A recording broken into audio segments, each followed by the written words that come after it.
Lecture number 13, we're going to continue on with the story of egg cell development in the ovaries. And now we're going to get into the hormonal regulation, which is more complex than what goes on in a male, because we all know that females have monthly cycles, and that includes proper cycling of oocyte development, follicle development, ovulation. So part of this has to coordinate activities in the ovaries, and then also the hormones have to coordinate what's going on along the endometrium, the inner lining of the uterus, which has to be replaced each month, has to be nice and healthy and nourishing for an embryo if it actually winds up implanting in the uterus. So we're going to, here in lecture number 13, we're going to talk about what goes on in the ovaries.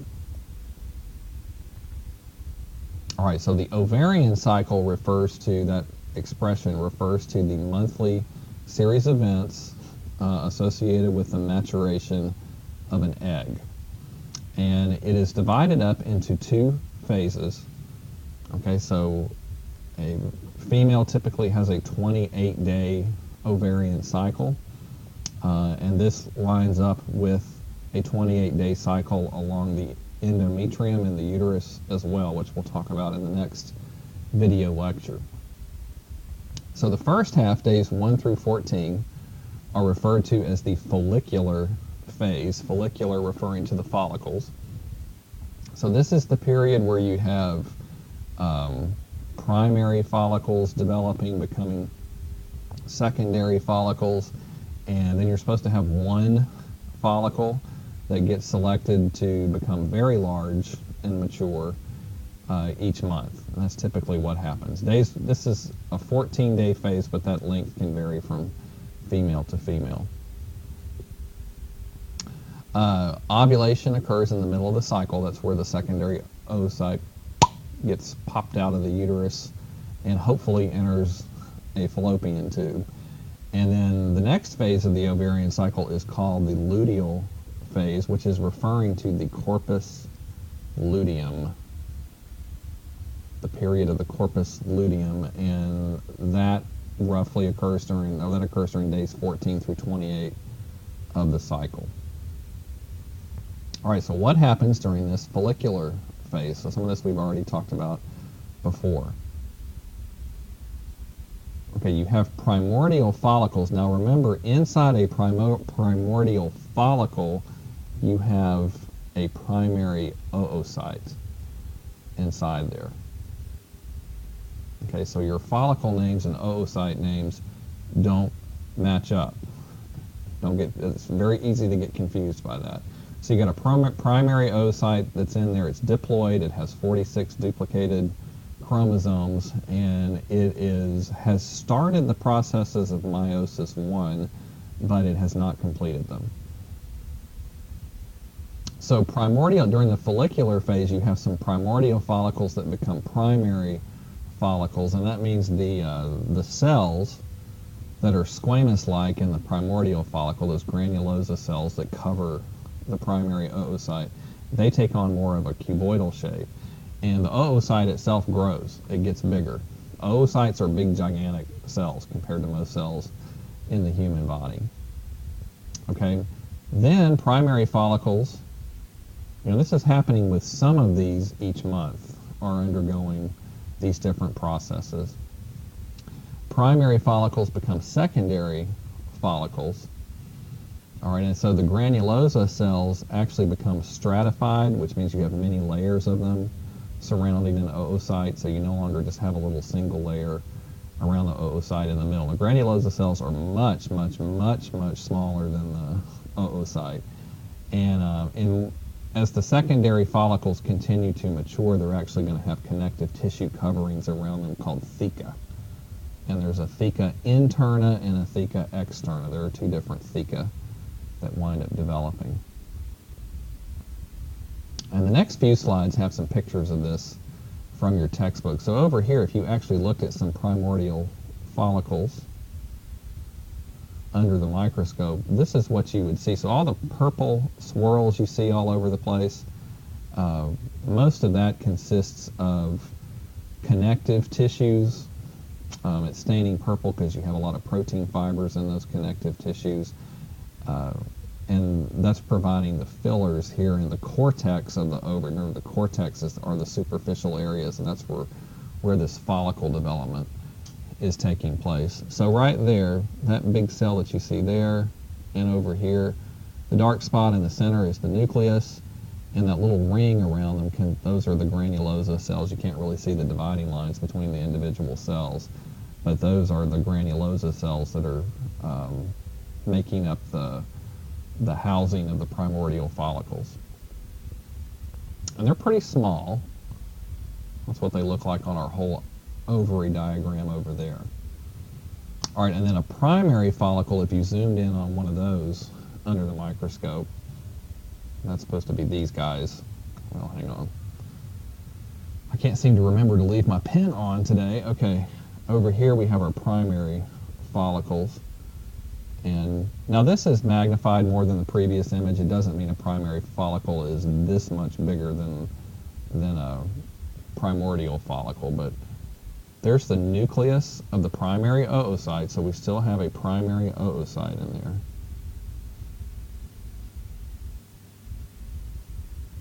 And now here, this ring, those are the granulosa cells, and each darker spot that I'm coloring in there, that is a nucleus of a granulosa cell, and you can kind of see the borders between some of these cells. And keep in mind, this is a three-dimensional structure. It's a 3D sphere. You're just seeing it cut open in a cross-section that you're taking a look at in this microscopic image. And this has been dyed so that you can see the different cells and features more clearly.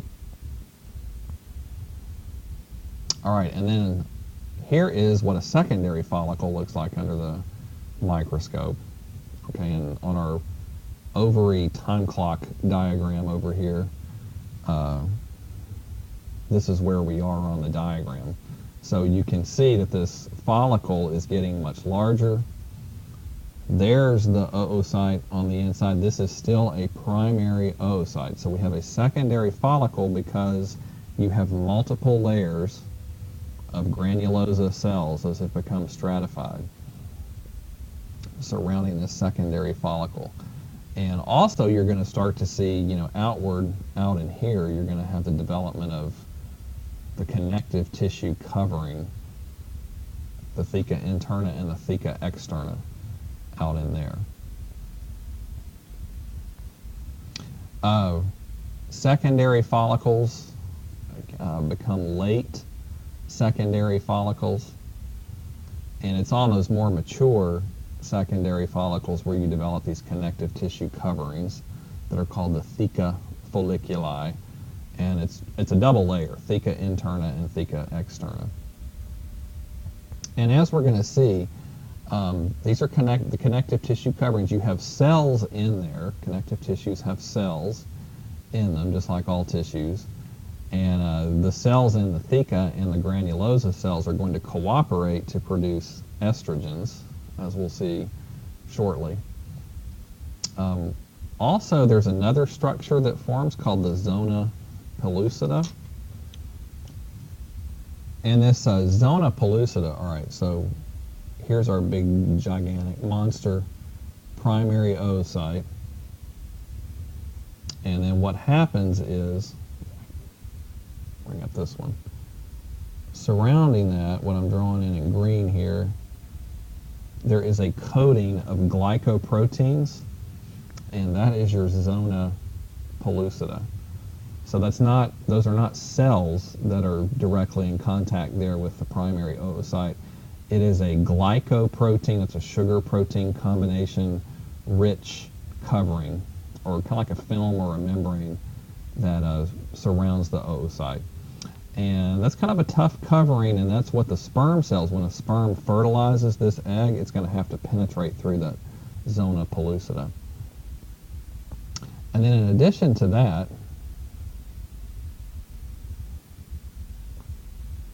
you wind up with, as we'll see,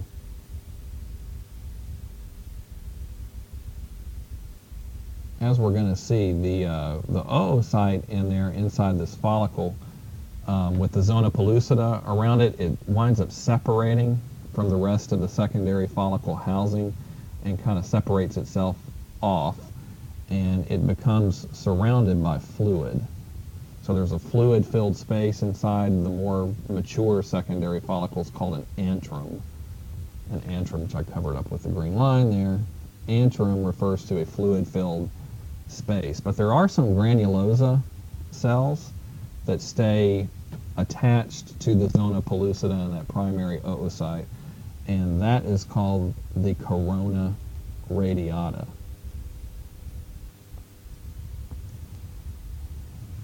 Which sounds like maybe you've heard of the corona of the sun before, how it radiates away from the sun. Like little kids, when they draw the sun, they almost always draw it like that. So you have cells that are granulosa cells that stay associated with the primary oocyte, and they kind of are uneven and radiate outward. And some early anatomists thought that those looked like the corona of the sun, so it was named the corona radiata.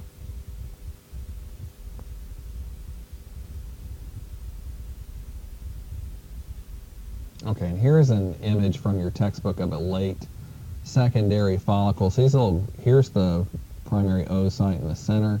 Notice that white ring around it, right in there. That is your zona pellucida. And these little white spaces that you see here, that's the developing antrum. That's going to be a fluid-filled space inside the follicle.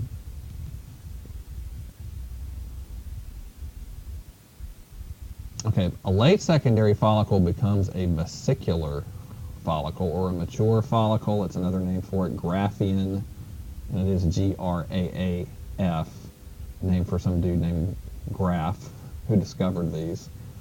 Those are all names for the same thing. This is the fully mature follicle, so you have a large antrum in there that's filled with fluid, and this is where that space expands so much that the oocyte becomes isolated away from the rest of the housing of the mature follicle. But some of those granulosa cells stay attached to it, and they form the corona radiata. This follicle is so big that it bulges from the external surface of the ovary, and it's at this point, just before ovulation, that finally this primary oocyte completes meiosis 1. Okay, and it becomes a secondary oocyte in the little wimpy polar body. So again, the primary oocyte has 46 duplicated chromosomes, and each of these has 23 duplicated chromosomes that look like those X's held together. So that happens right before ovulation. All right, here we go. Here's a good view of your textbook showing there's your primary oocyte, which becomes a secondary oocyte just before ovulation. And you can see the white ring, and those are not cells, those are glycoprotein molecules, sugar protein combinations that form a coating around the oocyte.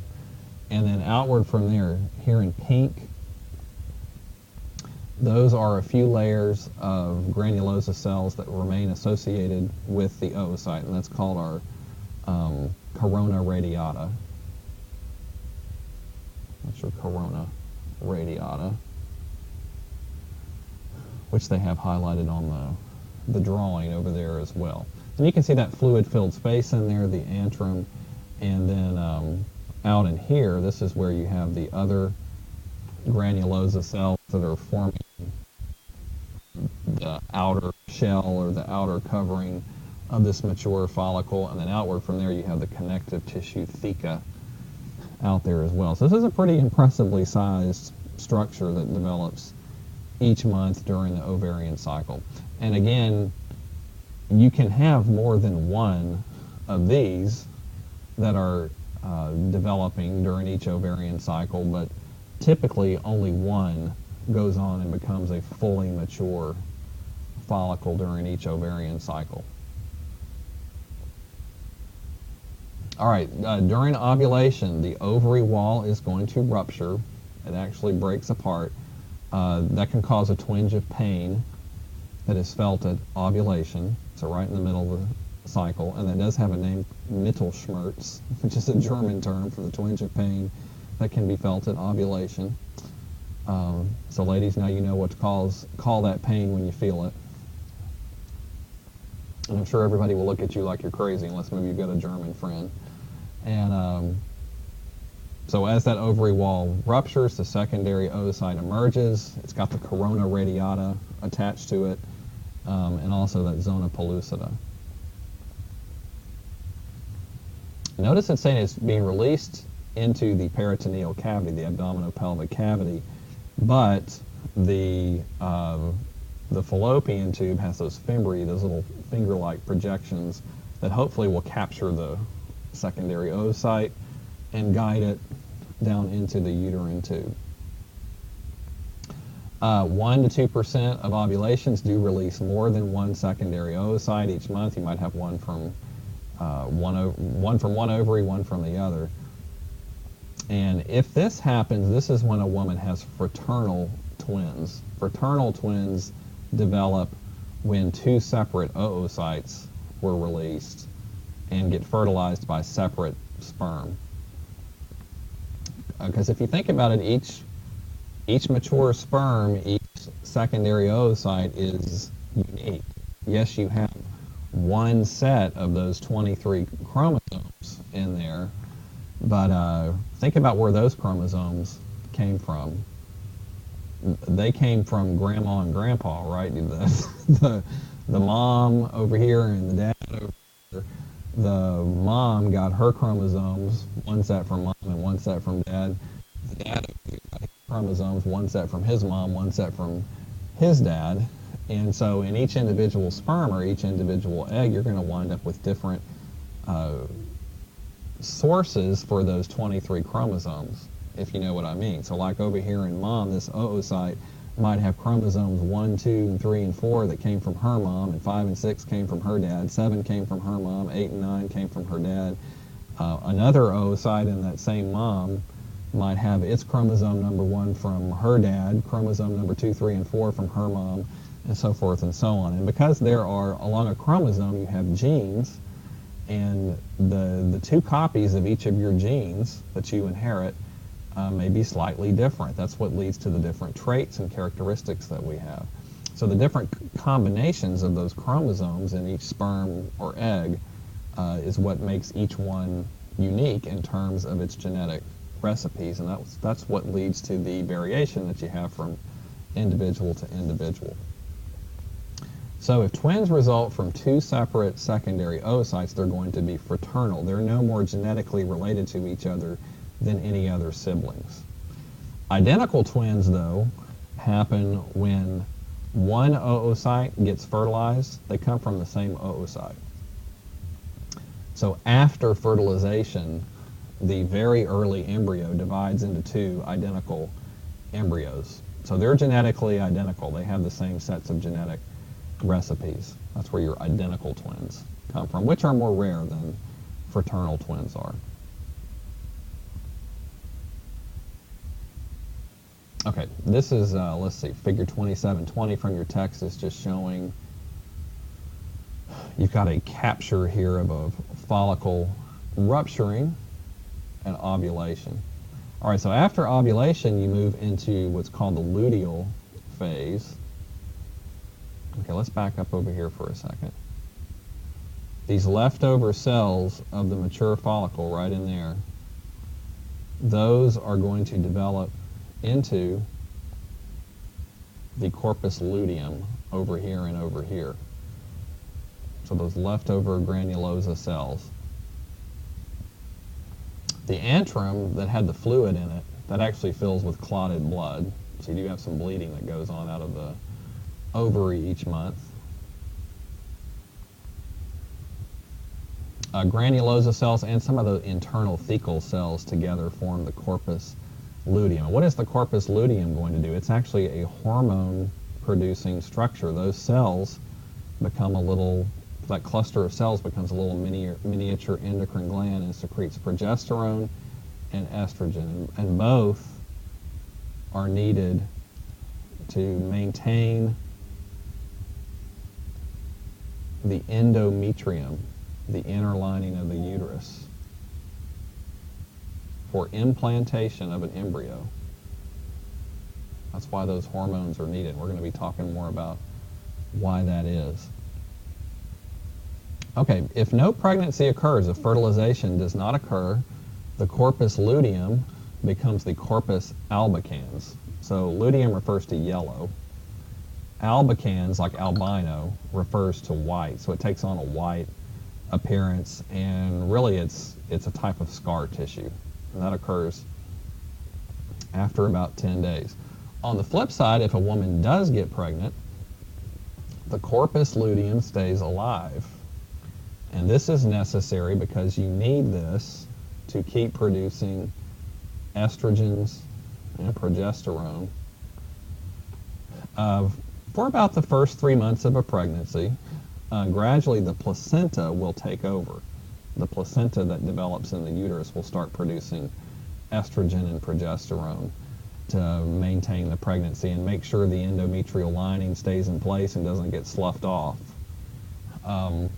In order to prevent that, you've got to have estrogens and especially progesterone available to prevent that from happening.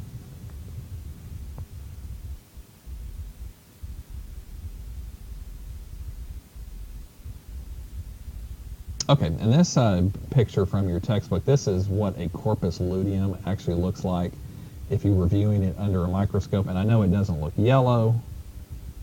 There it is right there. You've got many layers of granulosa cells and theca cells that became this corpus luteum.